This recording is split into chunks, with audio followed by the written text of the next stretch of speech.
What's up, you guys? Sean Ross Sapp here for the Fightful.com Wrestling Podcast, February 28th edition. We are here to talk Smackdown live. I will be joined shortly by the award-winning Jeff Hawkins. Not just Jeff Hawkins, he is the award-winning Jeff Hawkins. We had Smackdown tonight, going up against some stiff competition here in the States, a Donald Trump speech. I thought it was a fairly good show. We'll jump into it with Jeff here in a minute. If you guys have not been to Fightful.com, go check it out now. We cover your MMA, your pro wrestling, your boxing. This weekend, we have lead boxing writer Carlos Toro at the Barclays Center covering boxing. This weekend, we're covering UFC 209, a big show. If you all didn't see the article I did earlier titled, I think it was, UFC 209 is a great show that nobody knows about, go check that out. Maybe it'll get you a little interested in it. Of course, we're doing podcasts all week. UFC fighter Elias Theodorou, UFC Hall of Famer Frank Trigg. Lots of cool names bringing you podcasts on that side of things. And of course, on the pro wrestling side, we got podcasts with Matt Riddle, Jeff Hawkins, Jimmy Van on Wednesday. Yesterday, we had Alex Palowski covering Raw, one that I didn't think too much of. But we got our live coverage of WWE Fastlane this weekend as well. We're coming at you with a live post-show podcast of that as well. Also, right after that UFC 209 show. So come hang out, watch the pay-per-view, talk with us on these Discuss forums. We're going to be undergoing some visual changes over at Fightful.com very soon. We're hoping to bring back those forums. We are rebuilding them. But yeah, also remember, subscribe to us, YouTube, iTunes, Stitcher. Leave us a positive review on Stitcher and iTunes. That stuff really, really helps us out.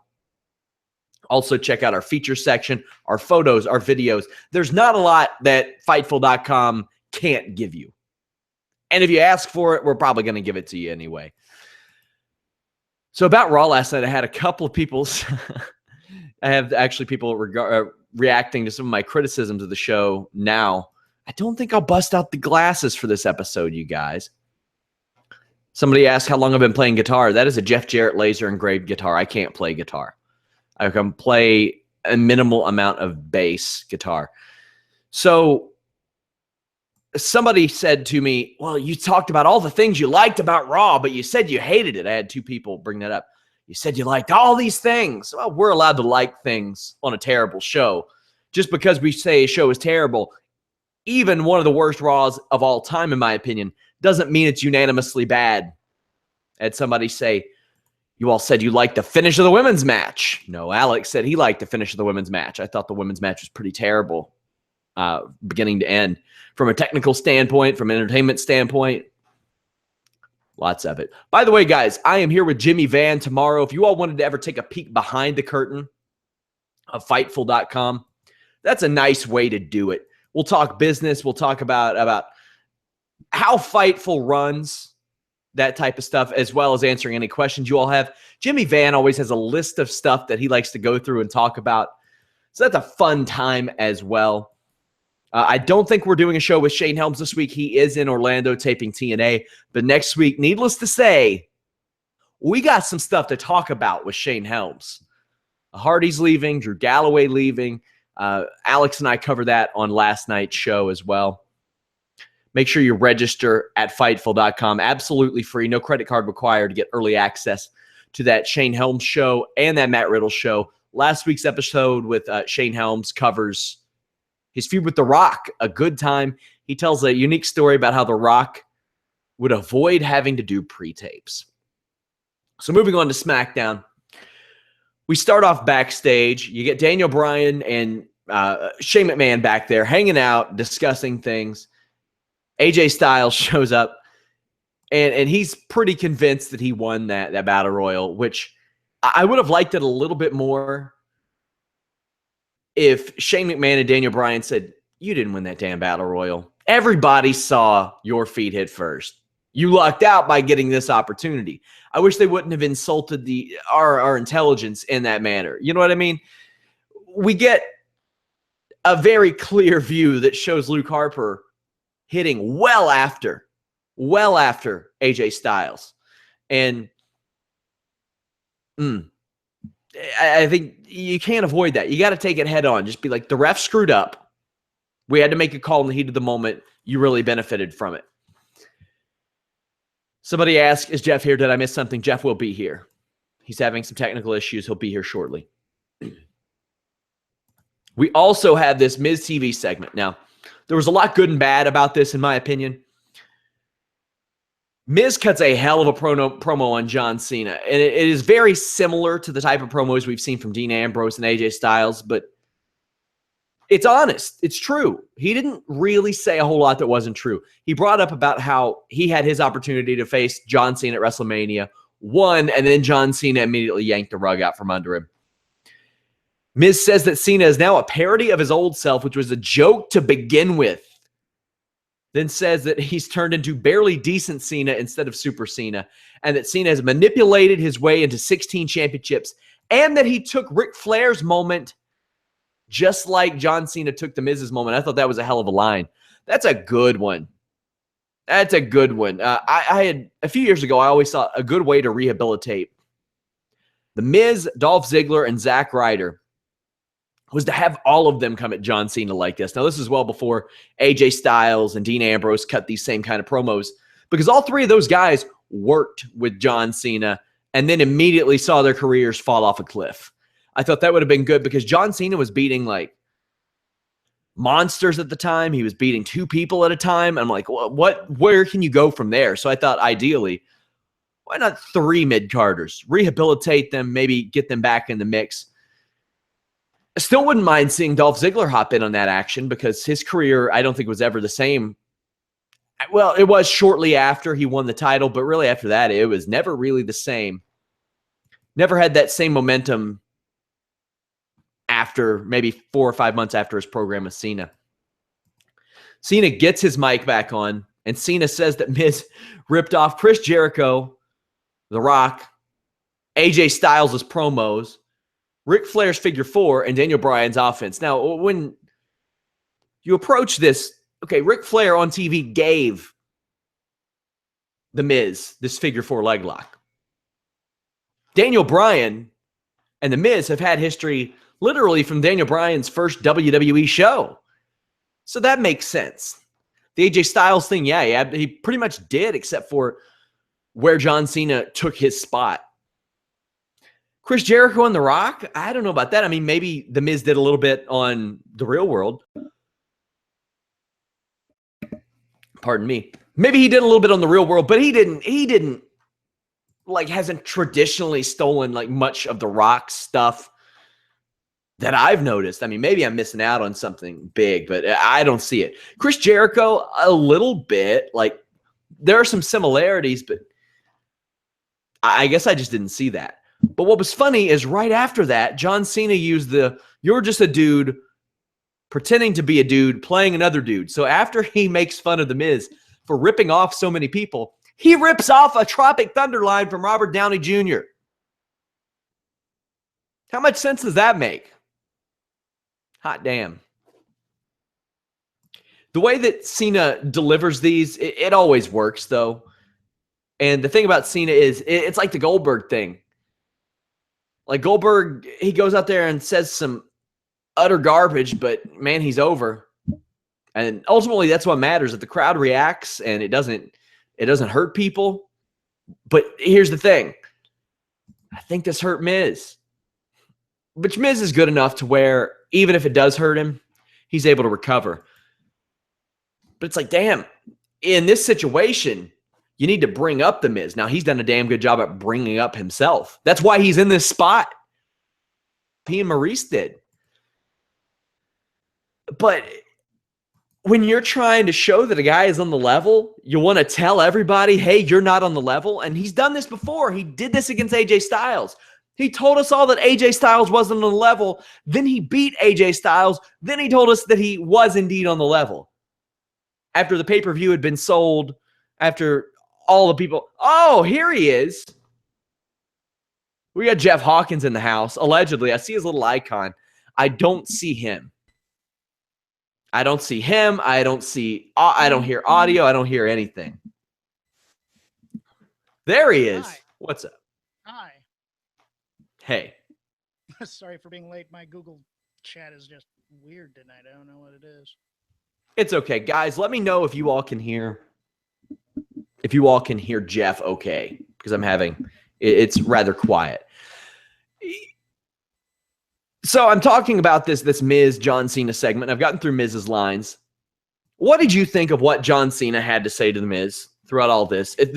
To me, this seemed like another John Cena's got to get the last word thing, and it is eerily similar to the AJ Styles situation where he tells everybody, "You're not on the level," right before they're having a match.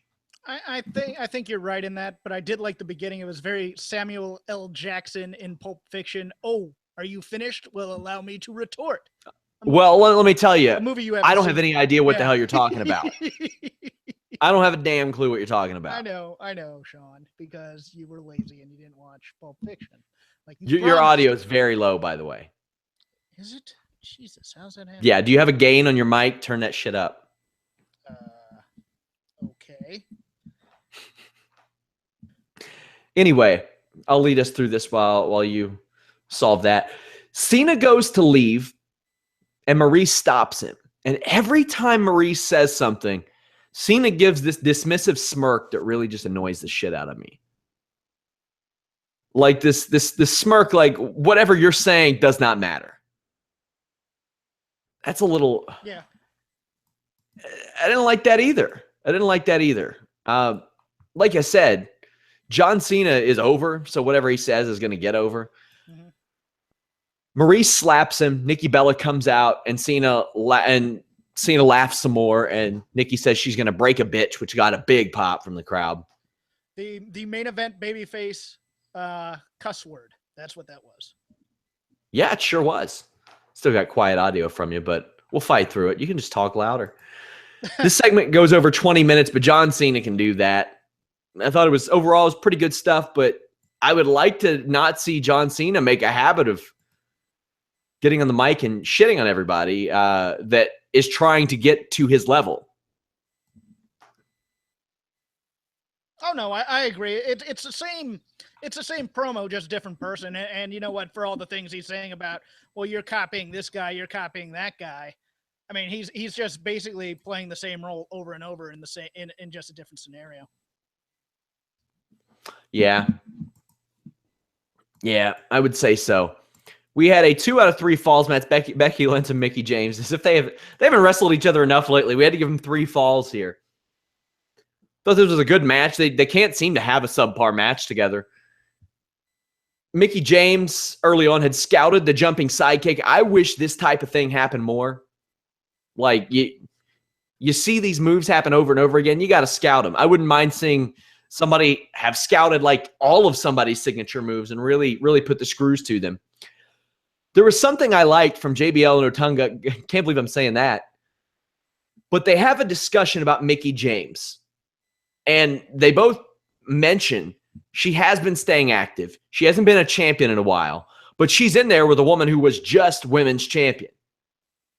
And they're basically saying, can Mickie James at this stage of her career get it done against Becky Lynch on a consistent basis, or people on the level of Becky Lynch?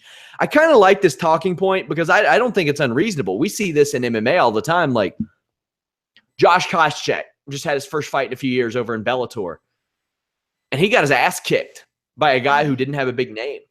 Yeah. He's there for a payday. I wouldn't mind talking points like this in the future, like between Otunga and JBL. Like, is she just here to get a check, or is she here to compete at the top levels? Maybe even have him reference guys like Jinder Mahal and Curtis Hawkins who came back and they weren't on the level.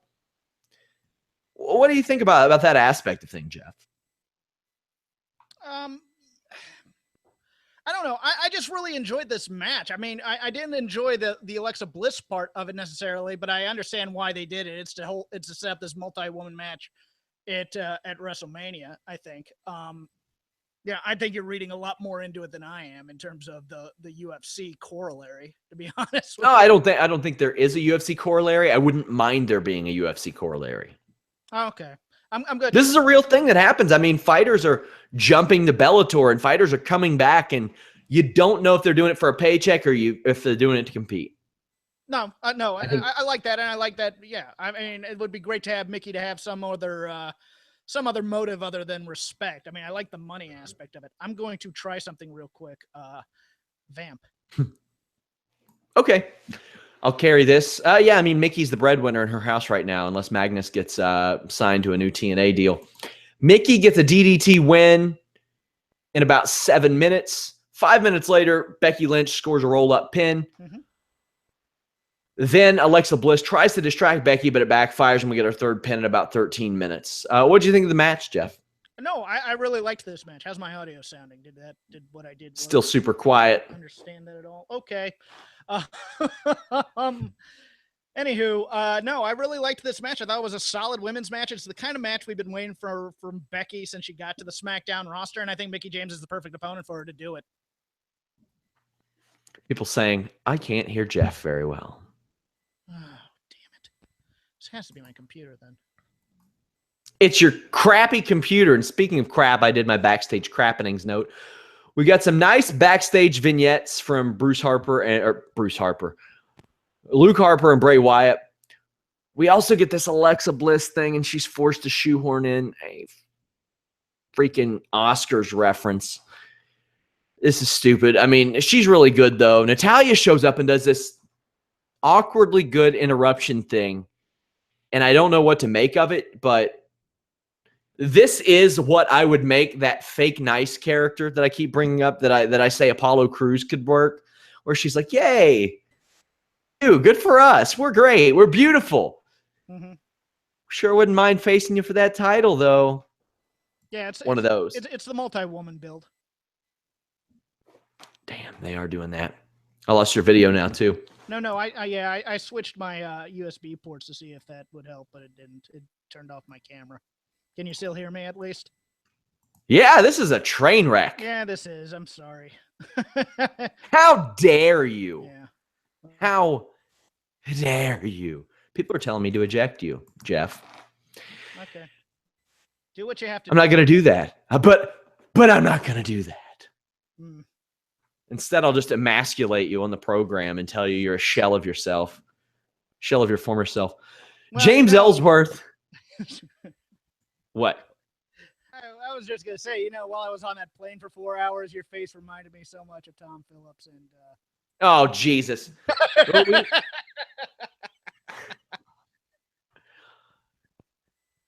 All right, I'm gonna have to eject you, Jeff. People can't hear you. Okay. I'll see what I can You're do. out. Jeff's out of here. It's a shame, guys. Sorry. These things happen. It's live programming. Either way, I'll carry it. You know what? I'll do the babyface turn and I'll carry it. I'll put the team on my back and carry Fightful through this show. How about that one? Somebody tells me to call Anna. I think Anna's on set right now somewhere, maybe. I don't know. James Ellsworth and Carmella trash Nikki Bella and John Cena. And you could tell Ellsworth, he did not want to speak up to John Cena. But Carmella made him, and Carmella made sure that he specified that they are not boyfriend and girlfriend. She did not want that tag put on her. John Cena suggests a mixed tag match for the next week. This is John Cena's first televised mixed tag match since the Trish Stratus match in 2008. Damn. That's been a ways back. John Cena doesn't even do a whole lot of tag matches from the research that I did. So this was to get them up and going. Pardon me for a second. This was to get them up and going for WrestleMania. You don't want these two working together when they may not have any chemistry. I hope they do the same with Miz and Maurice. But yeah, they got to have Maurice do something in the ring, right? I mean, she's got so much rust, I would imagine, and I don't know if Nikki Bella is the one to maybe get her out of that rust, but she's got to be in the ring. I can't remember the last time Maurice wrestled a match. Maybe she's done like a live event here or there since she came back, but I don't think she has. And Daniel Bryan on Talking Sheet, or not Talking Sheet. I did appear on Talking Sheet this weekend, though. Go check that out at sheetsandwich.com. But he said on Talking Smack that he doesn't think that she's cleared to return. So, yeah, Felix Acosta says in the chat, I would like for Natty to mention, see, Nikki even has to fight with Cena. Yeah. Yeah. Why not? Sorry, just sent in a message to a possible recruit for this show. We'll see if they show up. Maybe they will, maybe they won't. AJ Styles rejects a handshake from Daniel. Oh, wait, we haven't got to that point yet. AJ Styles faces Luke Harper. We started this at 9 p.m. Eastern. I wouldn't have minded if they went a full hour and bumped Ziggler versus Cruz here. We have a lot of people saying they could hear Jeff perfectly fine. The audio was low, guys. Like, you may have been able to if your volume was way, way up, but the audio was low on my end, and for a lot of people, it's in. Let's never speak about it again. This match felt like a really special moment for Luke Harper. Like, the whole thing, like his performance. His performance was top-notch. As good as I've seen him since like the Wyatt versus Shield days. There was some great stuff here. He matched AJ Styles move for move. And I really would have loved if this went that full hour. Just why not? Why not? We didn't need the Ambrose thing. We didn't need the Ziggler Cruz thing. We'll talk about the Bray Wyatt thing. We'll talk about it. There were a couple of really cool spots out of the gate. There was a Harper drop kick and a Styles Pele kick while Harper lied on the apron. Thought those were really cool. The offensive arsenal of these two matched up really, really well. Harper was showing what he was made of this whole time. And like every time that Styles would bust something out, Luke Harper was just right there with him. Right there with him. And there were a lot of people who thought that maybe he fell off. He had that injury. He hadn't delivered quite the same way, but he was there tonight. He looked like he belonged tonight, and the crowd treated him like he belonged tonight. I thought that was really awesome too. Styles gets the pin, but Harper's foot is on the rope. Shane McMahon restarts the match, but ends up getting taken out by Harper while he argues with Styles. Styles pops up, gets a springboard 450 for the win. Sorry about the pauses. I'm in the middle of explaining something to somebody about the technical errors. It's okay. I think y'all will be happy in a moment. Styles gets a springboard 450 for the win, and backstage he rejects a Daniel Bryan handshake. He says that he's going to Bray Wyatt's, or that he wanted to attend Bray Wyatt's invocation. Now, we didn't see him there later. I don't know what's going on Talking Smack here in a little bit, but I'll have somebody send me the information as it happens. I'm sure they're going to clear things up at the very least because they're usually pretty good about that. They weren't that good about the 30-day defense rule, though. By the way, that rule book came out today. I should get it Friday. I will do a podcast on that. I may do a podcast on that for registered members of Fightful.com only. Like where I talk about some of the cool aspects of the book and clear up some of the rules. I'd say if I do that, it will be for registered Fightful.com members only, and I will never unlist that. Like, I will make it available for non-members. Like sometimes, well, always, with the Riddle and Helms podcast, we'll release them to non-members a few days later. I'll probably make that members only. I'll probably start doing that with with a podcast about every week. I might do an additional podcast just for members. That way it gives you a little incentive to sign up. We got the forums down right now. I'll give you all a little more incentive to sign up. Dean Ambrose comes out and he's supposed to face Kurt Hawkins. Instead, he just dirty deeds him and grabs a mic. Like, I don't know why he didn't just do the match, but hey, whatever. This was not good. I mean, it depends on what version of Ambrose you like. He makes a lot of cutesy little jokes, and I'm okay with that. I'm absolutely fine with that. I think it fits him. When he overdoes it, he turns into like a knockoff Deadpool. Like a PG Deadpool. Hate to use that term, but that's really what it is. He wants to fight Baron Corbin, who pops up on the screen. Baron Corbin shows up and says, "You want to fight me? Well, you're not going to fight me right now." And just some terrible, terrible dialogue. Whether it was written, whether it's his delivery, he's got some problems there that he doesn't have on Talking Smack.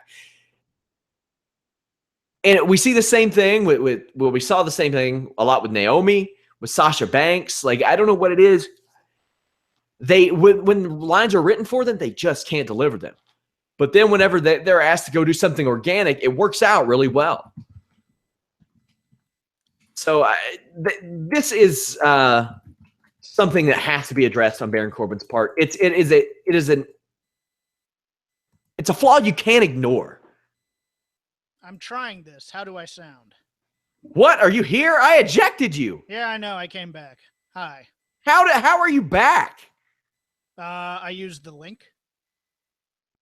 I ejected you. You shouldn't be able to come back. Do I sound better at least? I don't know. We'll keep you on. Thanks. I've got another potential recruit coming anyway. Oh, let me know if you guys can hear Jeff. It's like the 6th time I've asked that, guys. What a day. Give me your bullet point thoughts on SmackDown up until the Ambrose Corbin situation, because that's where we're at right now. I liked everything pretty much up until that point. I liked the AJ match. The only thing I really thought was kind of dumb was the end segment. I mean, and you know, we'll talk about that. We'll talk about that. Yeah. Okay. But I mean, overall, I mean, you know, up until, you know, Dean Ambrose's wacky fun time stand-up bit and Baron Corbin's terrible forced, as you were going into his forced badassness in his promos, which is beyond bad. What'd you think of the cutesy Dean Ambrose stuff? It's too cute by half. They're trying to make him kind of off and colorful as opposed to menacing in his vernacular, so to speak. I mean, I mean, it was a couple of jokes is fine. Everything being a joke is kind of meh to me. What I mean, it's. Look, after the prop comic Dean stuff, I thought it was kind of a bridge too far, and then now they've kind of kept down the comedy road, and it really kind of hurts his character, in my opinion, when they decide to then pull the trigger on the badass part of it. What I want to ask you is, did you do this run-in to burn down the house of Fightful? I did. There's a dead Anna Ballard in the ground, and I'm gonna burn it. Yeah, we'll see about that. We'll see about that. What'd you do? What'd you do? Beat her with a golf club? Oh yeah, you know. Hit her you have been known to light some people on fire. just Philly cheesesteak operators in bad backlot settings on TV. Most of the people don't know this story. Most of the people don't know that you were on 1,000 Ways to Die and lit a man on fire. I did not light a man on fire. He technically set himself on fire trying to throw a Molotov cocktail at me. Okay. Season 4, Episode 1, Enter the Weasel. Look it up on YouTube. It's there. What was that accent? I saw you saying that you combined some accents. No, the director at the time said, try a Philly accent, and I was dead sick on set. So I just tried something to get him off my back. That's all I did. So I talked out of the side of my mouth. That's pretty much what I did. So you messed your audio up. You showed up late for a podcast. I didn't show up late for a podcast. The computer would not let me in for some reason. You showed up late for a podcast, Jeff. Sean Ross Sapp. Then you tried to burn down Annalena. Uh-huh. You tried to burn down Sister Anna Gale. You're trying to ruin Fightful from the inside, Look, like Randy Orton did to the Wyatt family. I'm just upset you didn't put me over on Talking Sheet like you did everybody else once again. That was a hell of a show. I really enjoyed that. Yeah, that was good. I didn't have time to put you over. I know. I spent an hour on there. Great show, by the way. Sheetsandwich.com, guys. Go over there and check it out. But I'll put you over next time. I would have loved to have been on there for like 2 or 3 hours. I would have loved to have pulled the covers on a lot of websites in the biz. So did you already talk AJ and Harper then? Yeah, I did. Okay. I liked the ending. I thought it was nice and intriguing, and I still think they're going Orton and Bray, and that somehow I do too. It'll now be McMahon and AJ, unfortunately. I was hoping at the time, and then when they did the last sketch, it ruined the intrigue for me, kind of. I was like, damn it. So what happens to Luke? What happens to Luke? I'm hoping Rowan. I'm thinking that, or I'm thinking, oh, God, what do they do here? I don't know what they do, to be honest with you. Do they just let, Luke Harper probably just does something like he lets Randy go ahead since they both have similar interests, and they let bygones be bygones. And then, yeah, they bring in Rowan because he tweeted a teaser video today. Yeah, he did. I would love to see Rowan and Harper against American Alpha. I really would. Okay. I think that would be a hell of a match. I think that would be a great display of Jason Jordan's strength and Harper's athleticism. I think that's a WrestleMania worthy tag team title match. Harper and Rowan, American Alpha. That's about as good as you're getting these days. Yeah, I thought Luke Harper was excellent in that match, by the way. I thought he was just fantastic. I mean, and the fact that the crowd was starting to really get behind him, I think, indicates that they should probably do something with him. I think it just depends on what kind of shape Eric Rowan's in when he gets back, and if he's been kind of training on the side. Just so you know, I predicted all this stuff. I predicted that you would try to attack Fightful from the inside. The Shake Them Ropes boys. Come on. One of them tells me he's in for Monday Night Raw every week. All of a sudden, he's not in for Monday Night Raw every week. Then the Smackdown guy infiltrates things. You were out on the East Coast this weekend doing some scouting. Probably stopped by Kentucky to kind of examine the field of play out here. I know what you were doing. Nonsense. I had Bojangles. I had no need to go to Kentucky for chicken. How was your trip out east? It's a lot of fun. It was a trip. Let's put it that way. It's a long trip to North Carolina from Los Angeles. So, but a fun show, sold out house. We're up against CWF Mid-Atlantic. Otherwise, both of us would have gone to watch that show. But no, fun time had by all. I thought we had a sold out house almost, I think, in Carborough. So that was cool. Speaking of fun time had by all, an arsonist is set to main event WrestleMania. Yes. The man burned down he started a structure fire. I'm trying to now piece together something. Is Bray mad because he burned the chair or because he burned the body of Sister Abigail, who's already dead anyways, and is still dead if she burns? I guess we'll find out soon, won't we? Maybe that's the sticking point. My joke was I look forward to Kelly as zombie Sister Abigail. Oh, Jesus. Here's the segment, by the way, guys. Bray Wyatt comes out and says some stuff. Randy Orton shows up on the big screen in the Wyatt lair, the Wyatt compound, says that this isn't his world, and it never was. Orton says that this is where Sister Abigail was laid to rest, indicating that she is dead. Mm-hmm. Has that ever been indicated before? Yes. I didn't know that. In the opening vignettes, I believe, even. They indicate she was dead. And then he burns the damn building down.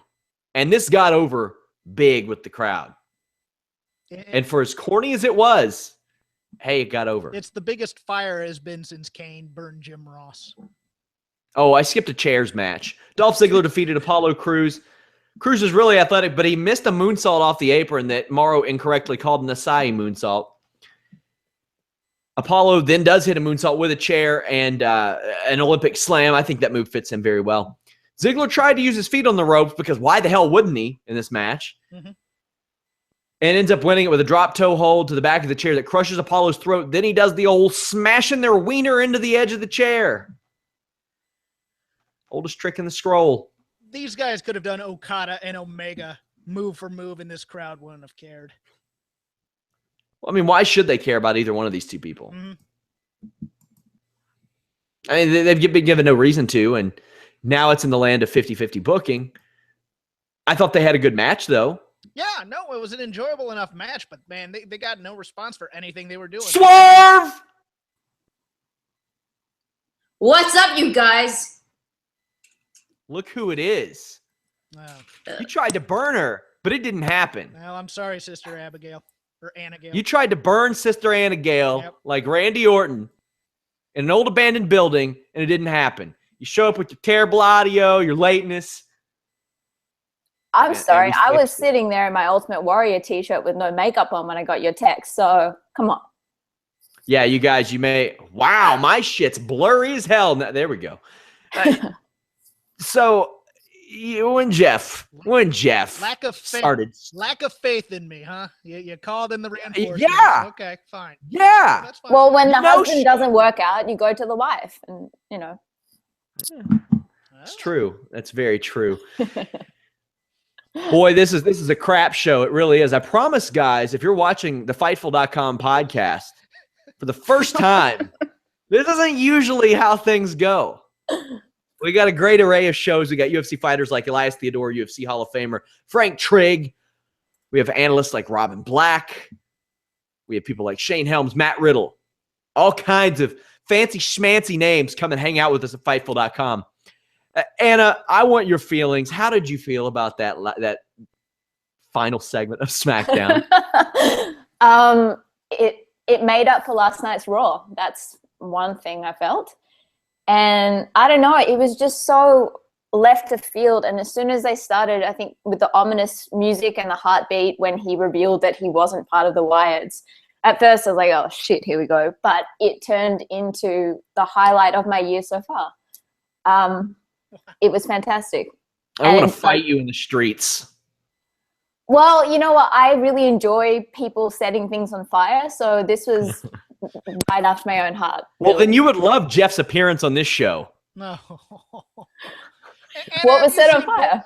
Anna, you've seen Pulp Fiction, right? Yes, I have seen Pulp Fiction. Yes. Okay, well, okay, so I saw Pulp Fiction when I was about 10. Sean, we're gonna talk about this because, guys, like I said, if you all haven't listened to me on Talking Sheet, it's a disaster. It was a fun time. Which one of you two scrubs fed them info about me? I think we all did. Oh, Anna did. Oh, I did too. Oh, that's fun. Yeah, that's nice. Good. I did. Had Anna did. I fun. think Alex did as well. I think we were all in on it. This is BS. They really let me have it for not watching Pulp Fiction. I had a couple days off this weekend and I did not watch Pulp Fiction. How about that? Okay. Oh, can I say you deserve it? I deserve it. Hey, you stole my Bobby Roode's ass thing. I gave Celia that, and you stole it from her. So I didn't steal any ass thing of Bobby Roode's. Thank you. We have a question. Somebody says, did SRS not like the ending segment? Too much for you, SRS. I thought it was incredibly corny and cheesy, but ultimately it doesn't matter what I think. It got over with the crowd. The crowd liked it. The crowd was chanting for it. The crowd came unglued for it, so it was a successful segment. I think you're dead on here. I mean, the crowd really popped for it, so it doesn't really matter what we think of it. I want to know what everybody thinks about handsome Rusev living the gimmick. Have you all seen this? Yeah, that Trish Stratus mask really did him wonders. He's looking great. Have you seen the haircut? Yeah. Let's show everybody. Let's show everybody just so they know over at Fightful.com. Look at this haircut.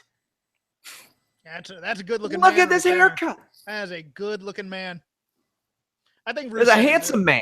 Rusev is an underrated comedic genius in my eyes. So, I mean, he do no wrong for anything. He's going to take whatever they give him and just make it magic. I mean, he's in a tag team with Jinder Mahal of all people, and he's still entertaining. Somebody asked if I think Josh Matthews could stay overall. That's a funny one. Also, if there will be a Luke Harper versus Shane match, no, I think it'll be AJ versus Shane. I think Shane will pull the match with AJ. He'll say, no, you can't. Sorry. You'll get your title shot down the line, and AJ will be pissed. Yeah. Well, what was that he implied tonight when he was talking to Daniel Bryan? He implied that he was going to go to an invocation. That was really it. But right? What happened? Like, where was he? He wasn't. That's the weird thing. Did he get burnt down?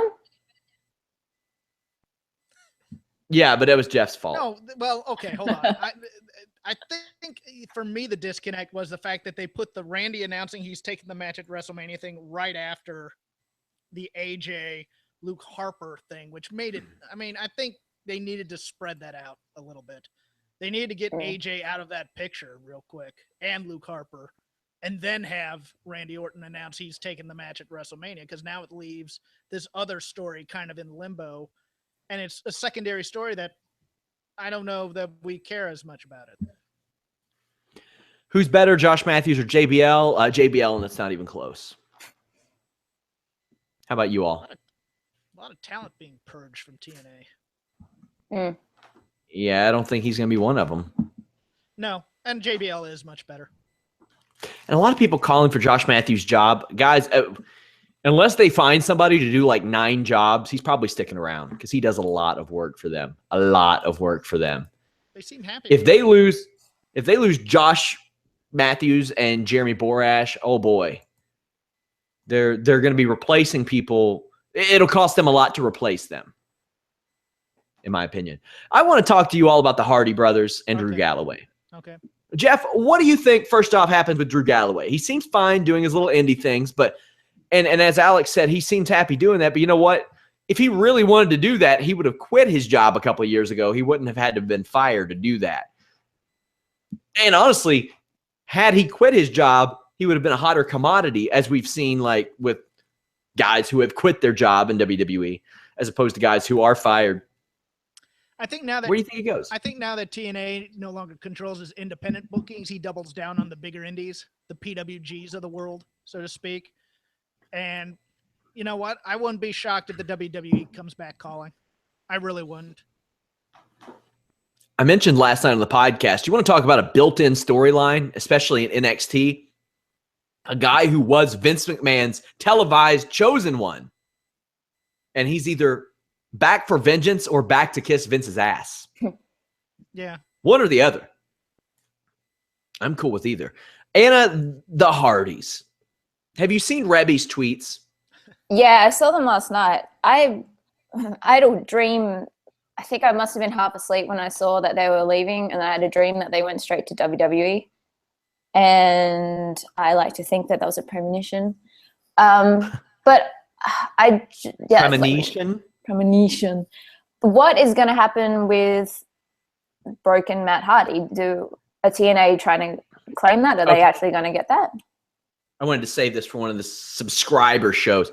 I had an hour-long conversation with Matt last year. Like, I sent him a text out of nowhere that was like, dude, I thought that contract signing was hilarious. And Matt called me and talked to me about this gimmick for an hour. For an hour, just him excited about it. It was mainly him talking.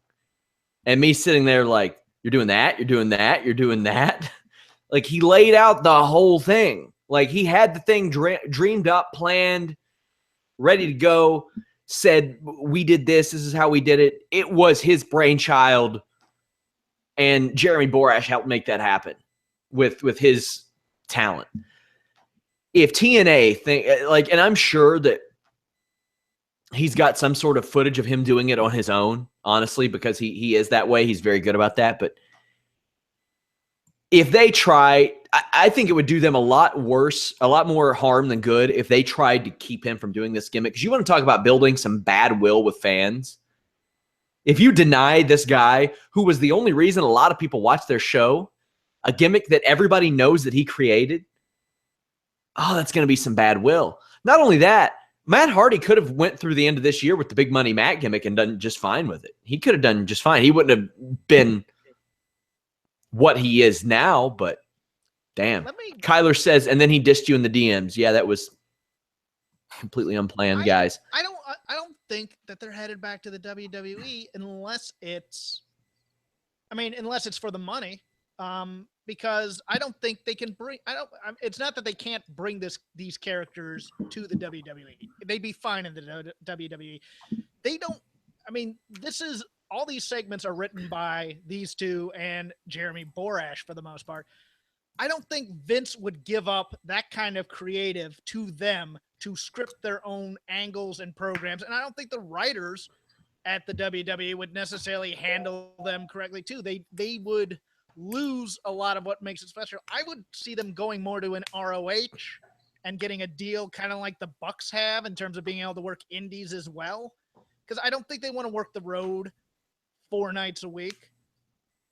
I don't think they want to have that travel schedule. I don't see them going back to WWE necessarily immediately. Do you? If Cody Rhodes can swing the type of deal he has, there is no reason why Matt and Jeff Hardy cannot swing the type of deal he has. Exactly. I mean, they have infinitely more pull. I mean, you know what's bad right now is this announcement, if it's true, that Maria Kanellis and Mike Bennett are gone from TNA, because where are they going to go? They've kind of burned their bridges with ROH. Mike and Maria were only kind of over because Maria could shake her ass in New Japan. And Maria has heat with the Bellas in WWE last I checked. And the Bellas might be on their way out though, so that might be it. But I mean, and let's take a look at that too. Mickey James is on the roster right now. Yeah. But I'm not sure WWE was ever interested in Mike Bennett either. I think they were just interested in They shouldn't be. Well, just think though, it'd be a 3-way. Mike Bennett, even though he's blocked me on Twitter for some reason, even though I've never. Well, that's nice. They already have Tino Sabatelli, so that they're all set there. It could be a 3-way though, between Carmella, Ellsworth, Cena, Nikki, and Maria and Mike. Oh God, are you mad at us? Me? Why would you even float that idea? That's angry. Anna and I are the fourth team in there. Oh, Jesus. Someone also suggested to me on Twitter, I'm sorry, I can't remember who, the handler right now, I'll try to find it. Harambe jumps in on that, and then I suggested I would either be his partner or Luke Harper. I think they should just keep building on this whole endeavor, honestly. But just all sorts of mixed couple wrestling. Is that what you want now in the WWE? That's what I've always wanted, just mixed because I want to be in it. Yeah. Oh, okay. Yeah. Are you still filming, by the way? Oh yeah, I was on set till 3 this morning. It's not as bad as 5:30 the other morning. But I'm still going. It's good. I saw that. I also saw you trash talk a wax statue of Johnny Depp. Yeah, it was fun. He's a fantastic asshole, that guy. That's why it was fun. We were filming. Go ahead. No, go ahead. Oh, it's a quick anecdote. We were filming at this house that I swear to God was haunted, and we found the passport from 1956 and all this kind of stuff. And then all weekend, I could not stop talking like a bogan, which I don't know if you guys know what that is. No. But it's like our version of a hick. And so I was convinced that I was possessed by the soul of a hick from that house. And then that's why the video of us swearing at Johnny Depp happened, because, yeah, anyway, that was that. In that event, I am very familiar with what that is. Yep. So Jeff had a successful show this weekend. Anna has had successful days on set. I sat on my ass this weekend. You know what I did this weekend, guys? Actually, you know what? That's a success in my book, Sean Ross. Yeah, hey, you sit on your ass and do nothing all weekend. That's a successful weekend for people who are workaholics like most of us. I went to Lexington in search of the perfect fried chicken, to be honest with you. That's what I did this weekend. How'd that go? Horribly. If you want me to be completely honest, it went horribly.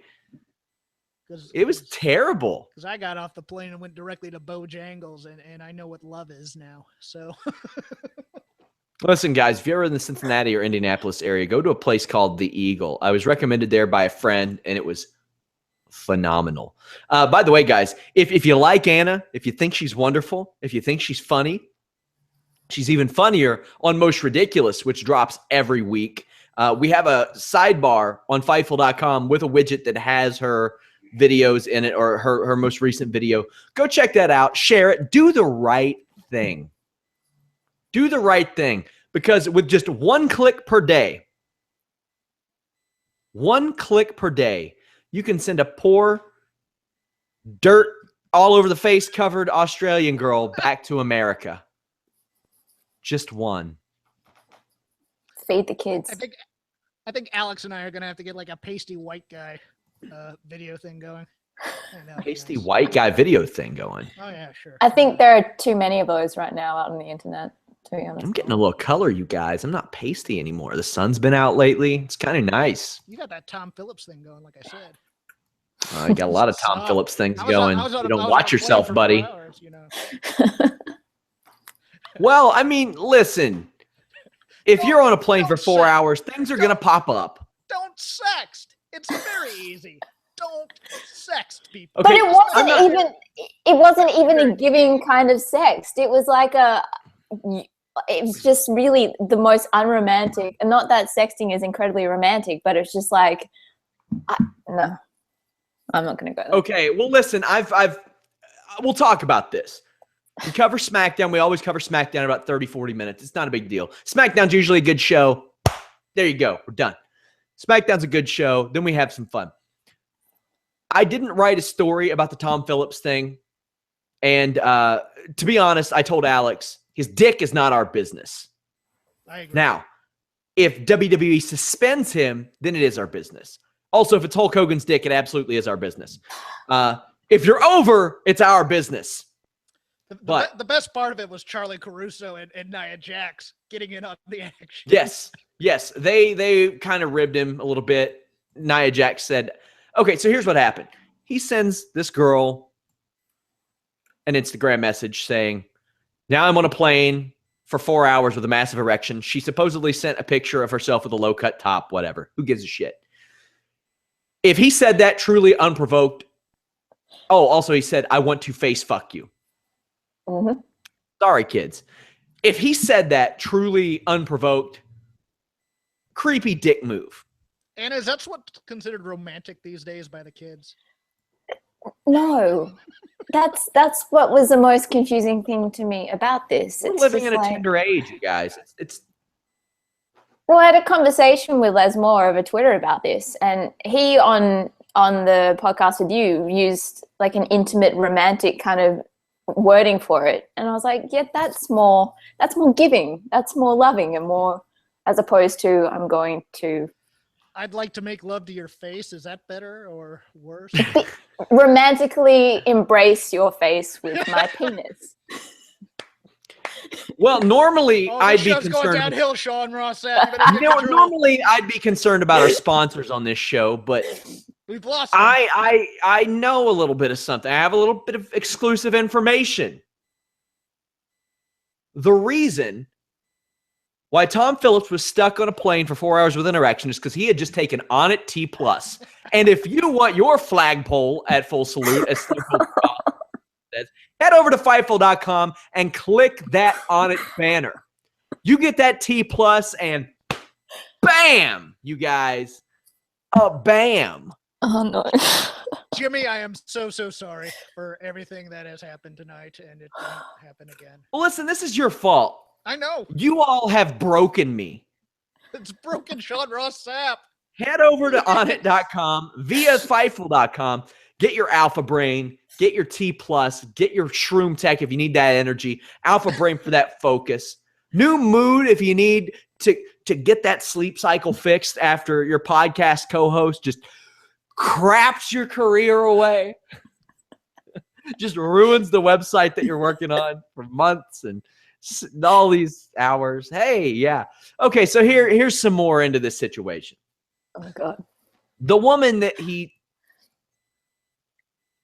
targeted, messaged, don't know if targeted is the right thing, posts it and says, if my friends wouldn't have told me that this high-profile WWE announcer was engaged, I would never know. I feel so bad for his fiance. Bullshit. Bullshit. What's she talking about? Okay, that is an attention-seeking incident, is what that is. Because if you're first off, you're making sure everybody who doesn't know knows that he is a high-profile announcer. Plus You tagging couldn't him, just- plus tagging WWE Universe and everyone in the post. Yeah. Yeah. You couldn't have just said, this D-bag. Then she says, I feel terrible for his fiance, who is finding out at the same time as millions of other people. It ain't that hard to track people down on social media. Hey, you know what? If he sent it to her, it's out there. No problem with her leaking the thing. Sure, that's her right. But it's very transparent. Jeff, of all the times this has happened to you, has it ever happened like this? Oh, every time. Hey, I've never leaked anything you sent me. Oh, yeah. Okay. Has anything he's ever sent you leaked? Oh, jeez. Really, fool? Ugh. Well, Well, anyway, if you We're off didn't the lose funds rails. before. We're off the rails. Guys, I'm let's verified on hold on, Twitter. hold on. I'm supposed to maintain some semblance of professionalism. And let's it's out the follow window this. now. Let's follow this up with the most awesome part in that Charlie Caruso posted a photo of herself on Instagram, and Nia Jax responded, "You're so hot, I'd like to FF you." And Charlie Caruso says, "Name the date and time." That was just great. Man. This is the world we live in. I've been nothing but a gentleman to Anna, for the record. Just pay the child support in time and we'll be good. That baby isn't mine, and you can't prove it. Oh, man. Just because he looks like Braun Harambe Strowman doesn't mean anything. I think he looks like both the Revival. Maybe Tom Phillips can run this into a gimmick and be like the drill that humps your grill. Something on SmackDown. I'm surprised they didn't take him off of SmackDown this week. I really am. Just for a week. Just to till it cools down. But I guess maybe Vince hasn't heard about it. I mean, it's not in the same territory. Corey thought it was hilarious. Probably. It's not in the same territory as the Seth Rollins one. At least we didn't see that. Now, here's a little bit of a different situation there. Those were straight up hacked and leaked. Straight up. And there have been numerous WWE superstars who have had their photos leaked while under contract. Numerous wrestlers. And I mean, you can't punish somebody for that. I mean, hasn't he been through enough? Hasn't he been through enough? Oh, man. I'm sorry, guys. People are calling this the best podcast we've ever done. Don't know if I agree with that one. How in the hell does that happen? My pay period just ended. This could be it, guys. That was a good run. It was a good run. Fightful.com. Head over there, register, get early access to podcasts, articles, all kinds of cool stuff. Our forums are coming back soon. We have some visual changes. I'm not going to pin this podcast on my Twitter. No, I'm not. Oh, man. Guys, we have so many podcasts. I'm filling in for Showdown Joe on the MMA side next week. Oh, boy. Between yesterday and next Friday, I have 18 podcasts. 18 podcasts. So this is potentially not the biggest train wreck this week. True. Okay. Guys, send us some feedback on the Twitter machine. Let us know what you want to see from Fightful.com. If you don't go to Fightful.com for your wrestling news, your MMA news, tell us what we can do to get you to come to Fightful.com for your wrestling and MMA news. We want to know. We're here for you. Send us tweets. Send us any type of feedback. We love interacting with you. Somebody says, why doesn't Fightful review NXT? Because I ain't doing an hour-long show to cover 40 minutes worth of material. If something substantial, are you doing it, Anna? Or what? Yeah, Anna and I are doing Yeah, it. sure. Yeah, Anna, yeah. Mm-hmm. Yeah. She insists. Sure. Okay. I'm super excited to fire both of you. Super excited. Anna Bowert's winning a Sheedy this year. You know she's getting one. You know they're going to create a best female video segment parody of the Year award just for you. You're a ringer. No, You're what, like Sean? when you're like when they offered Moose a Tough Enough deal. You know what, Sean? I'm coming after your award. It's on. Oh shit, yo. You're coming after the Best News Aggregator award? Is Yeah, that what you're coming after? I'm coming after the Sean Ross Sapp award. What the hell's the Sean Ross Sapp award? Well, it's Sean Ross Sapp, but one that's cool and has actually seen Pulp Fiction.